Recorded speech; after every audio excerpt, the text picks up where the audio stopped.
Whenever I travel, I prefer to do it light. However, 7 pounds of lightness was new to me.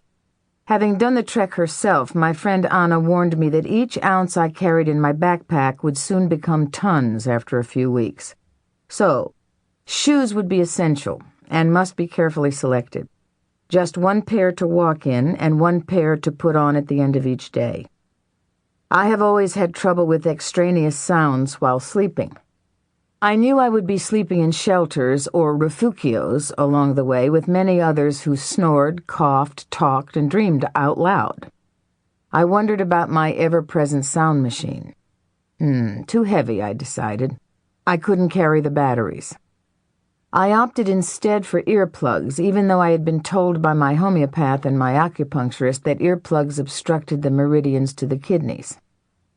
I carried a light sleeping bag, 2 pairs of socks, 2 pairs of panties, 2 t-shirts, a small towel, small washcloth, 1 bar of soap, 1 pair of shorts, 1 pair of light leggings to shield me from the sun's rays, some homeopathic remedies for giardias, nausea, cuts and bruises, Band-Aids, new skin, adhesive tape, a water bottle.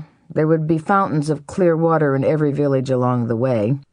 My passport, several notebooks, a tiny address book, a few credit cards which I vowed not to use, a little money which I hoped I would not resort to, 1 Gore-Tex jacket, 1 pair of Gore-Tex slacks, 1 sweater, a sun hat, sunglasses, melatonin for sleep, and my precious pearl quarter with many small tapes.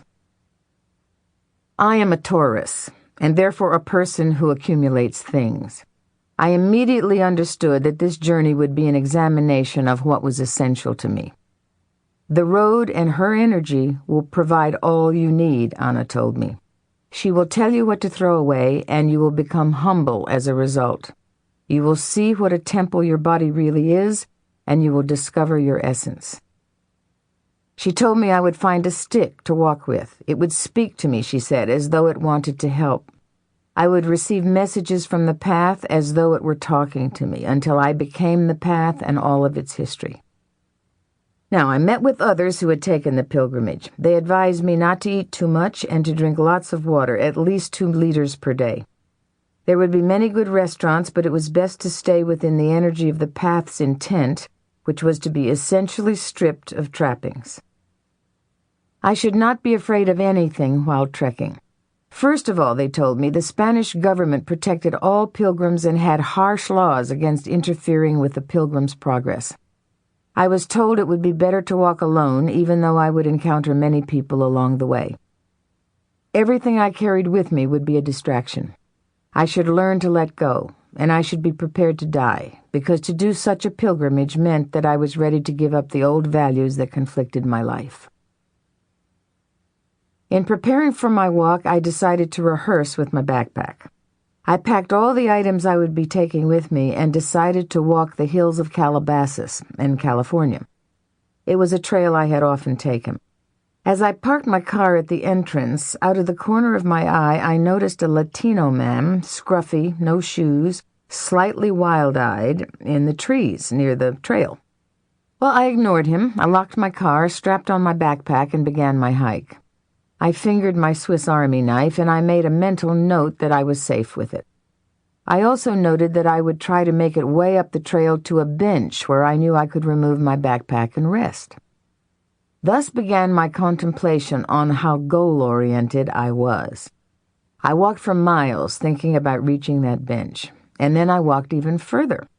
The backpack was heavy and the hike was becoming a struggle, so I stopped and I put some emergency vitamin C into my water bottle. I drank and I walked on, and finally I stopped, exhausted, and I realized I had long since passed the bench that had been my goal. I had often done such things, remaining separated from the path I was on because of my intense desire to reach the goal. I turned around, I retraced my steps, and after some miles I saw the bench. I decided not to rest on it and continued down the mountain. When I reached my car, there was the Latino man looking in worship. Sie hören Der Jakobsweg, eine spirituelle Reise von Shirley MacLaine. Gelesen von Ulrike Hübschmann. Jeder von uns hegt seine ureigensten weltanschaulichen Sample complete. Ready to continue?